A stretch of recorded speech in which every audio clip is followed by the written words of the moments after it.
talk about the life of an alert. Alerts are pretty busy. They are constantly firing, checking, resolving, being snoozed, all over the place. So let's talk about what that life cycle looks like and how in each of those alert states, what they actually mean. So when you first create an alert goes into a checking state. Checking typically means that the condition associated with your alert is constantly being run during the check intervals to see, is the condition actually being met and is there any sort of action I need to do as an alert? So it'll sit in checking, and in most cases we see that we have alerts that are sitting in checking state. All of these states you can filter through the left-hand side if you really wanted to. So if you just want to look at alerts that are currently checking but aren't actually firing, you can easily do that. So let's say a check interval occurs, the alert is being checked, and what do you know? The condition is met. The alert will immediately switch from checking state to firing. Once an alert fires, it typically rises to the top of my list here on the alerts page to let me know that there is some sort of issue for me to also look at. Likewise, if I'm looking at a dashboard or some other entity inside of Wavefront and I'm not necessarily looking at the alerts page, here on the taskbar, we'll actually color code which alerts are currently firing. In this case, we have two alerts that are firing. They're both smoke severity, so this color is gray. If we had a third alert that's firing and it was a severe alert, we would see a second number right next to this on the taskbar that has a number of 1 with a background of red to let you know that one severe alert is firing and two smoke alerts are firing currently. As that alert is firing, what it's doing is it's still checking that condition every single check interval. And what it's looking to do is to identify whether or not the condition is no longer being met.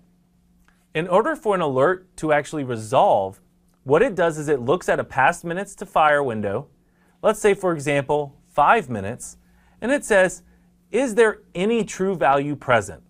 If there are no true values, it'll resolve the alert. Remember, true values typically mean a value that actually meets the condition tied to the alert.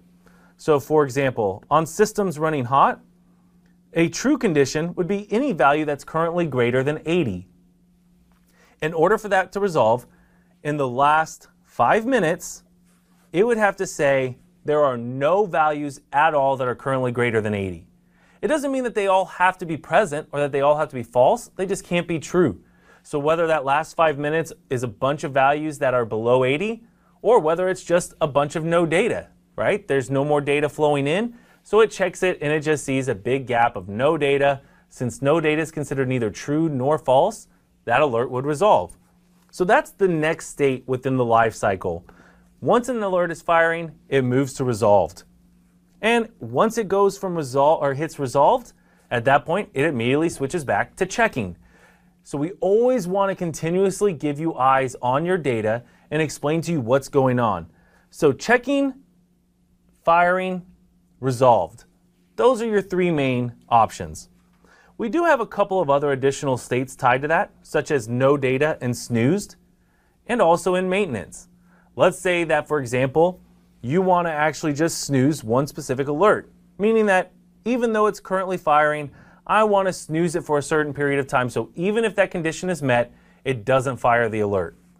So I'd go over here, choose my alert, choose the snooze dropdown, and I'm going to choose 6 hours. So now that alert marked as snoozed, and no matter what, even if those values ever appear for over 80 for 5 minutes, still isn't going to fire the alert because it's in a snooze state. For no data, this is actually fairly new in the product. And the idea behind the no data state is that when the alert checked the condition during that check interval, the time window that it looked at saw absolutely no data values whatsoever. This is usually just to indicate to customers that if you expect the data to be flowing in, we're not seeing it.